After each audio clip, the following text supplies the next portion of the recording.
Кстати, знаете, самым ценным природным веществом является не мумиё, а является прополис, пчелиный клей. Пчелы, любая почка, когда распускается, на кончике почки появляется капелька смолы. Эта смола предохраняет новую жизнь от всех неблагоприятных воздействий. В ней содержится столько оздоравливающих компонентов, и вот пчелы эти смолки собирают с почечек и делают из них вот этот прополис, пчелиный клей. Но прополис не растворяется в воде. И во всех, так сказать, лечебниках написано: растворять прополис в спирте, растворять прополис в водке.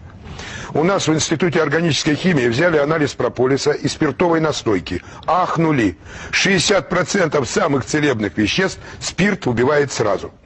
Тогда они взяли и растворили прополис в оливковом масле. Получилось. В сливочном масле получилось. И, наконец, удалось сделать очень сложную технологию, получить экстракт прополиса водный, на воде. Это специальная серебряная шунгитовая вода, сложная низкотемпературная технология. Кстати, прополис мед нельзя нагревать выше 50 градусов. Свойства целебные теряются. И когда они взяли на анализ эту вытяжку, водный оказалось 99,2%, 100% сохранили свойств прополиса. И они начали этот прополис, этот водный экстракт, закапывать, извините, во все дырки человека.